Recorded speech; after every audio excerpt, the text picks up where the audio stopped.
ভারত থেকে বারবার বলা হচ্ছে যে তাদের যে কূটনীতিকরা আছে তারা বলছে, এবং দীনেশ ত্রিবেদী প্রতিনিয়তই এটা নিয়ে কাজ করছেন, মানে কোথাও না কোথাও কথা বলছেন। ইভেন স্বাস্থ্য মন্ত্রণালয়ে ভিজিট করতে গিয়েও তিনি এটা বলছেন যে তারেক রহমানকে ভারত যেতে হবে এবং এই মাসেই যেতে হবে, 25 তারিখের মধ্যে যেতে হবে। কেন? এই যে ভারতের বাংলাদেশ সরকার যখন জানালো যে প্রধানমন্ত্রী জনাব তারেক রহমানের ভারতে যাওয়ার পরিবেশ এখনো সৃষ্টি হয়নি, এটা করার পর থেকেই মোটামুটি ভারতীয় মিডিয়া থিঙ্ক ট্যাঙ্ক মোটামুটি তুর্কি নাচন যেটাকে বলে একদম out of the line in the line, এবং এরকম অস্থিরতা অনেক আগে আমি দেখেছিলাম হচ্ছে বাংলাদেশের সাথে রৌমারিতে, যখন পদুয়া রৌমারির যে ইনসিডেন্টটা হয়েছিল 2001-এ ওই সময়কার। বাট তারা তখন কিছু করতে পারে নাই, কারণ হচ্ছে বিএসএফ এর যে কয়টা লাশ ছিল ওটা বাংলাদেশের ভিতরে ছিল। তো এখন হচ্ছে এই কূটনৈতিক, আর ওইটা ছিল অরিজিনাল যুদ্ধ, এটা হচ্ছে কূটনৈতিক যুদ্ধ। কূটনৈতিক যুদ্ধ দুইটাতেই বাংলাদেশ চালকের আসনে।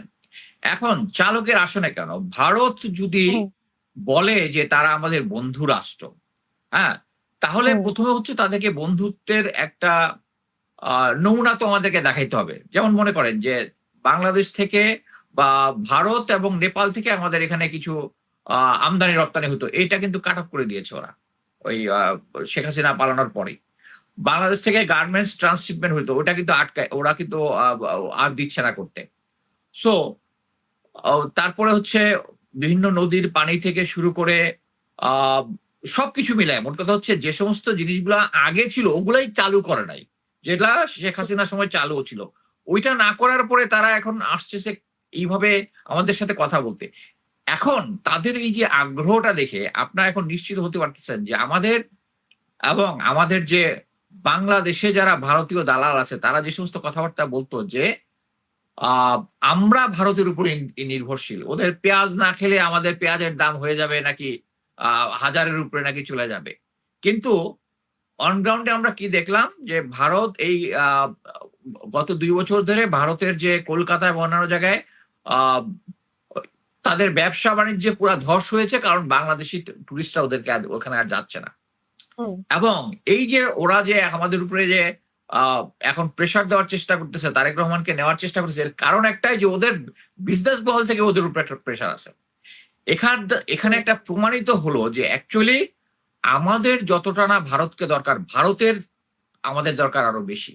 আমরা সবাই এই জিনিসটা জানি যে তারা যে আমাদেরকে বোঝানোর চেষ্টা করে যে 71-এ আমাদেরকে তারা সাহায্য করেছে, অ্যাকচুয়ালি তারা সাহায্য করেছে তাদের নিজেদেরকে। তারা পাকিস্তানের দুইটা pressure, western front eastern front দুইটা থেকে তারা ম্যানেজ করতে পারছিল, এবং তারা এইটুক কনসেপ্ট করতে পেরেছিল যে এই পাকিস্তান ইস্ট পাকিস্তান যদি পাকিস্তানের অংশ থাকে তাহলে আমাদের 7 সিস্টারকে আমরা রক্ষা করতে পারবো না, কারণ 7 সিস্টারের মধ্যে যে সমস্ত এলিমেন্ট আছে বিচ্ছিন্নতাবাদী আমি বলবো না, এটা ভারত বলবে, কিন্তু সর্বমুক্ত ভারতের ওই 7 সিস্টার তাদের একটা লজিস্টিক সাপোর্ট থেকে সবকিছু পাকিস্তান থেকে পাওয়ার সম্ভাবনা আছে। আর ওদিকে আছে চায়না, আর এদিকে আছে চিকেন টেক, সবকিছু মিলে তারা এটা বুঝতে পারছে। সো তারা পাকিস্তানকে ভেঙে দিছে। ওকে, পাকিস্তানকে তারা ভেঙে, এই জন্য তাদের এখানে দরকার। তারা এইটাও বোঝানোর চেষ্টা করে। আপনারা একটা জিনিস খেয়াল করেন, আমি যখন দীনেশ ত্রিবেদী যখন বেনাপোল হয়ে এসেছিল তখন বাংলাদেশের একটা সাংবাদিক বলেছিল আপনারা অনেক বড়, আমাদেরকে দেখে শুনে রাখবেন। দেখছেন, ওইটা কিন্তু সেট আপ, মানে তাদেরকে বোঝানো যে ভারতের বড়ত্বটা প্রমাণ করা। আমি 2 দিন আগে আমার এক ক্যাডেট কলেজের জুনিয়র তার একটা পোস্ট দেখলাম, দীনেশ ত্রিবেদীর একটা 5 স্টার হোটেলে একটা সেমিনারের মধ্যে দেখছে দীনেশ ত্রিবেদীর ইয়াতে তার বিচক্ষণতা কূটনৈতিক কথাবার্তায় সেই মোহিত। আমি তখন তারা বলছি তুমি এই মোহিত হইতে পারো না, এই মোহিতটা হবে হচ্ছে ভারতের কূটনীতিকরা বলবে। তুমি যদি এটা বলো তাহলে you are giving mileage to Indians. এবং আমি বিশ্বাস করি ওই যে ভারতীয় সাংবাদিক ঢোকার পরে যেটা বলছিল ওই সেম জিনিসটা আজকে দেখলাম যে প্রফেসর ইমতিয়াজ একজন আছে না কূটনীতি বিশ্লেষক হিসেবে, উনি বলতেছে যে শেখ হাসিনাকে চাওয়া এটা তো ঠিক হলো না, কারণ তারেক রহমান যখন লন্ডনে ছিল তখন কি ব্রিটিশ সরকারকে শেখ হাসিনা বলছিল যে ইয়াতে তারেক রহমানকে না দিলে তাদের সাথে কোনো ইন্টারাকশন হবে না। আরে ভাই, তারেক রহমান তো 1,500 লোক খুন করে ওই দেশে পালায় নাই, রাজনৈতিক পরিস্থিতির কারণে গেছে। এখন এই জিনিসটাই হচ্ছে যে তারা আমাদের ভিতরে, মানে এইটা হচ্ছে আমাদের বাংলাদেশের সবচেয়ে দুর্ভাগ্যজনক। তাদের যে দালালরা আমাদের মধ্যে সেট করে দিয়ে তারাই প্রমাণ করার চেষ্টা করতেছে যে তারেক রহমানের ভারতে যাওয়া যোগ্য, ভারত যাওয়া উচিত। উচিত, বাট অন গ্রাউন্ডে যাওয়া উচিত না। এবং এটা আমরা শিখেছি, লং টার্মে শিখেছি যে ভারত কখনোই, এই যে মনে করেন যখনই শেখ হাসিনা চলে গেছে তারপরেও আমি কিছু এক্সক্লুসিভ একদম মানে গোয়েন্দা ডাটা পেয়েছি, সেটা হচ্ছে তারা ওইটার পর থেকেই হিল ট্রাক্স এর ভিতরে অস্ত্র, মাদক চোরাচালানটা বাড়ায় দিচ্ছে। তারপরে আমরা দেখতেছি যে ভারত হিল ট্রাক্সে যারা আছে তারা আসাম ত্রিপুরাতে গিয়ে বলতেছে তাদেরকে আলাদা করে দিতে, ভারতের সাথে হয়ে যেতে, এই ধরনের জিনিস তারা প্রচার করার চেষ্টা করতেছে। এই সবকিছু হচ্ছে ভারতের নমুনা। তারা চাচ্ছে যে আমাদের সাথে তাদের সম্পর্কটা থাকবে ভালো, বাটা তাদের টার্মস এন্ড কন্ডিশনে।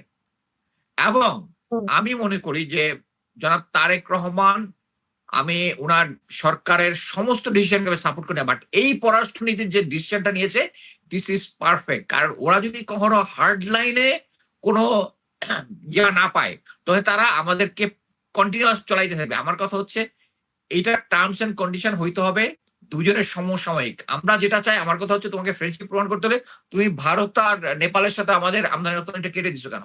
এদিক দিয়ে যে ট্রান্সশিপমেন্ট কেটে দিছো কেন? গার্মেন্টস এর ট্রান্সশিপমেন্ট কেটে দিছো কেন? আমাদেরকে পানির হিসা কেন দিতেছো না? সবকিছু মিলে এখন মনে করেন যে তারেক রহমানের কাছে অনেকগুলো আছে।